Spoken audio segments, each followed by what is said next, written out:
guys, today I wanted to upload a quick video on a very nice update with the portfolio, and it is all to do with Netflix. They released a report with some numbers about subscribers to the service today. I think over the last quarter they were projected to add about 6 million new subscribers, but they actually managed to add over 8.6 million, which made understandably some investors, including myself, very happy. And the stock was up almost 11%, pushing it to an overall all-time high of about $250. I think some people in the finance industry also revised their already pretty positive forecasts up even further. So hopefully Netflix will grow for the foreseeable future with no real competitors chipping into their market domination.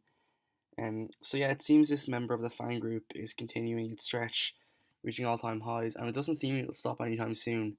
In fact, the majority of analysts are flagging a buy position for the midterm. So yeah, that's all I have for today. I decided to use the Degiro app instead of the desktop for a change. And yeah, hope you enjoyed the quick update on the portfolio. Thanks for watching.